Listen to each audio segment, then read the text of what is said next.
अभी अभी मालदीव के तरफ से इस वक्त की सबसे बड़ी अपडेट निकलकर सामने आ रही है। दोस्तों, आप चाहे कुत्ता पाले, बिल्ली पाले, सांप पाले, कोई भी जानवर पाले, लेकिन यह गलतफहमी कभी ना पाले कि भारत के पड़ोसी देशों पर किसी भी तरीके से भरोसा किया जा सकता है। मतलब इन्होंने पलटने के मामले में ना भारत के राजनेताओं तक को पीछे छोड़ दिया। और ऐसा नहीं कि इसका मैं आपको सिर्फ एक उदाहरण दे सकता हूं। हर एक देश जितने भारत के पड़ोसी हैं, सबके दो दो तीन तीन उदाहरण दे सकता हूं। चलिए शुरुआत कर देता हूं। मैं श्रीलंका से, आपको याद होगा कि अब से 1.5 साल पहले श्रीलंका चीन का पिट्ठू बना घूमता था। उसके पैरों में परा रहता था। हर समय लिटरली शी जिनपिंग का चमचा था श्रीलंका। लेकिन जब श्रीलंका को चीन ने बर्बाद किया, पूरी तरीके से तबाह कर दिया, पूरे देश की जनता सड़कों पर आ गई। लोगों को पेट्रोल की एक बूंद तक नहीं मिल रही थी। इतना बर्बाद हो गया था कि श्रीलंका लिटरली बैंकक्रप्ट। ऐसे में अब भारत ने इनकी मदद करी, इन्हें पेट्रोल दिया, इन्हें डीजल दिया, इन्हें पैसा दिया, इनकी इकोनॉमी को रीबिल्ड किया, खड़ा किया। ठीक है, कितना सब करने के बावजूद आज श्रीलंका क्या कर रहा है? चीनी कम्युनिस्ट पार्टी की कॉन्फ्रेंस ज्वाइन कर रहा है। फिर दोबारा से इनके पॉलिटिशियन चीन की तरफ अपना झुकाव दिखा रहे हैं। यानी कि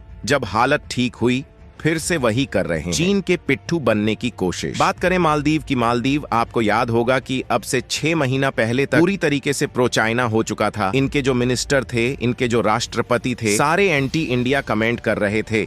लेकिन उससे 1 महीना पहले अचानक से मालदीव के भारत विरोधी राष्ट्रपति का हृदय परिवर्तन होता है। ये भारत को कहते हैं कि आप तो हमारे मोस्ट ट्रस्टेड पार्टनर हो, आप तो हमारे बेस्ट फ्रेंड हो, आपके बिना तो कुछ भी नहीं है। क्यों ऐसा? इसलिए क्योंकि भारत ने इन्हें कर्जा दे रखा है और उन्हें इस कर्जे की किस्त चुकानी थी, लेकिन इनके पास इतने पैसे नहीं थे कि ये किस्त चुका पाए। ऐसे में यह भारत को चने के जार पर चढ़ाकर इसी तरीके की रियायत चाहते थे कि भारत फिलहाल हमसे किस्तें ना ले। खैर, वो इन्हें काम निकलवाना था, इसलिए भारत की तारीफ कर रहे थे। लेकिन एक हफ्ते ही ये तारीफ सह ली थी कि फिर से ये प्रो चाइना हो गए। चीन की सेना को इन्होंने होस्ट किया अपने देश में, और कुछ खबरें तो यह भी आई चीन एक सीक्रेट मिलिट्री बेस बना रहा है मालदीव में। लेकिन आप जानकर हैरान होंगे कि ये खबर भी 2 हफ्ते नहीं चल पाई। मालदीव ने फिर से पलटी मार ली। दरअसल आप स्क्रीन पर देखिए, मालदीव की सरकार फिर से भारत के चरणों में आकर लेट गई है। भारत, हमारी मदद करो, हम बड़े संकट में हैं। अगर आपने मदद नहीं करी तो हम बहुत बुरा फंसेंगे। पूरी अपडेट क्या है इस वीडियो में समझते हैं। लेकिन आगे बढ़ने से पहले, मालदीव को भारत से टकराने का अंजाम मिल रहा है। उसके लिए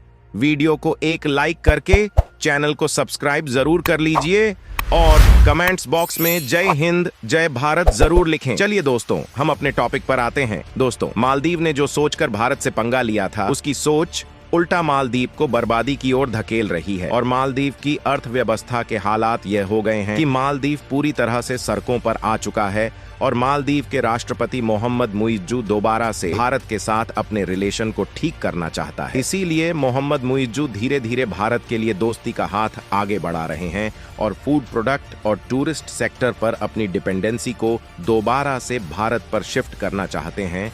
और मालदीव इस समय भारत से दुश्मनी करके किस तरह से मुसीबत में फंस गया है, इसका अंदाजा आप इसी से लगा सकते हैं कि भारत से पंगा लेने के 3 महीने के भीतर पिछले साल यानी कि 2023 की अपेक्षा इस साल 34% मालदीव जाने वाले टूरिस्ट में गिरावट देखी गई है।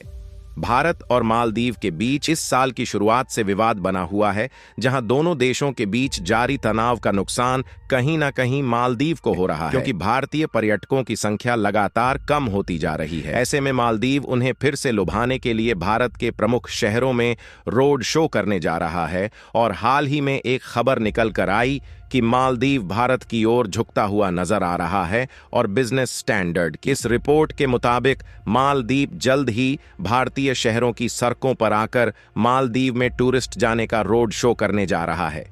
यानी कि मालदीव जल्द ही भारत की सड़कों पर आकर भारतीय लोगों से रिक्वेस्ट करने जा रहा है कि भारत से ज्यादा टूरिस्ट अपनी छुट्टियां बिताने के लिए मालदीव जाए। ये घोषणा उसके प्रमुख पर्यटन निकाय Maldives association of travel agent and tour operators ने किया है। और भारत से पंगा लेने के 3 महीने के भीतर ही मालदीव के अर्थव्यवस्था की इस तरह से धज्जियां उड़ना शुरू हुई है कि मालदीव भारत की सड़कों पर आने के लिए मजबूर हो चला है। क्योंकि हमने आपको पहले भी बताया था कि मालदीव की इकोनॉमी पूरी तरह से टूरिस्ट सेक्टर पर ही डिपेंडेंट है और अगर ऐसे में भारत से पंगा लेता है तो उसके लिए भारी पड़ सकता है। लेकिन उसके बावजूद भी मालदीव ने भारत के खिलाफ अपने तेवर दिखाने कम नहीं किया और चीन की ओर तेजी के साथ झुकता गया।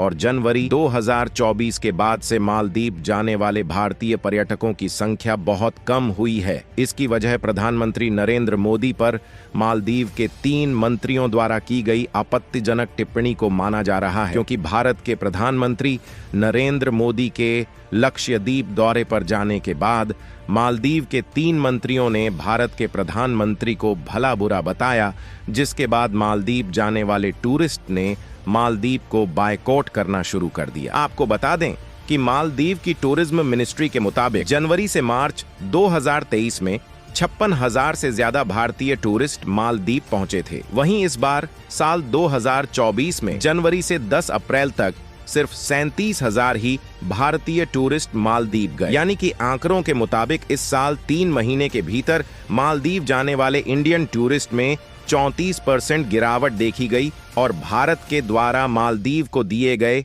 इसी एक झटके से मालदीव की इकोनॉमी सड़कों पर आ चुकी है। यहां तक कि मालदीव के राष्ट्रपति मोहम्मद मुइज्जू इतने मजबूर हो चुके हैं कि उन्हें भारत की सड़कों पर आकर इंडियन टूरिस्ट के सामने मालदीव में अपनी छुट्टियां बिताने के लिए हाथ जोड़ना पड़ रहा है, ताकि भारतीय टूरिस्ट दोबारा से मालदीव जाना शुरू कर दें और मालदीव की अर्थव्यवस्था फिर से पहले जैसी हो सके। हालांकि अब मालदीव के लिए अपनी टूरिस्ट इंडस्ट्री को पहले जैसा रिकवर करना उतना भी आसान नहीं है, लेकिन उसके बावजूद भी मालदीव भारत के सामने अपने हाथ फैला रहा है। वैसे आपको बता दें कि मालदीव के राष्ट्रपति मोहम्मद मुइज्जू को यह बात पहले से ही मालूम थी कि भारत से पंगा लेना उनकी अर्थव्यवस्था को बर्बाद कर सकता है, लेकिन उन्हें यह नहीं मालूम था कि दोबारा से भारत के आगे मदद के लिए हाथ फैलाना पड़ेगा, क्योंकि मोहम्मद मुइज्जू ये सोच रहे थे कि चीन दर दर पर उनकी मदद करता फिरेगा, लेकिन चीन ने मालदीव के हाथ में वही पाकिस्तान वाला कटोरा पकड़ाकर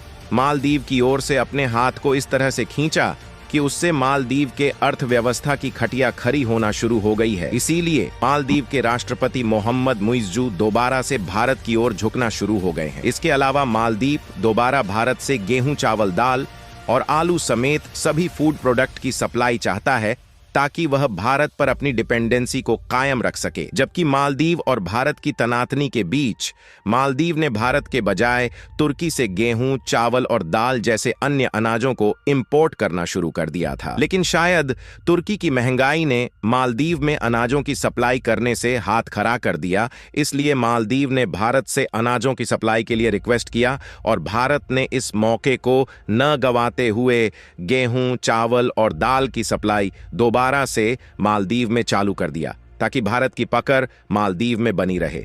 और अगर इस मौके को भी भारत हाथ पर छोड़ता तो शायद मालदीव दोबारा से चीन की ओर अपने झुकाव को आगे बढ़ाता। और इस सप्ताह की शुरुआत में भारत सरकार ने मालदीव के अनुरोध पर साल 2024-25 के लिए कुछ निश्चित मात्रा में आवश्यक वस्तुओं जैसे अंडे, दाल, चावल, गेहूं और चीनी आदि के निर्यात को मंजूरी दे दी। और अगर आप इस ट्वीट को देखेंगे तो इसमें मालदीव के विदेश मंत्री भारत के द्वारा अंडे, दाल, चावल, गेहूं और चीनी समेत अन्य खाने पीने वाली जरूरत के वस्तुओं की सप्लाई दोबारा से चालू करने के बाद भारत के विदेश मंत्री एस जयशंकर प्रसाद को मेंशन करते हुए धन्यवाद भी दिया है। और इसमें मालदीव ने साफ साफ कहा है कि ये भारत और मालदीव के लंबे रिलेशंस का एक हिस्सा है।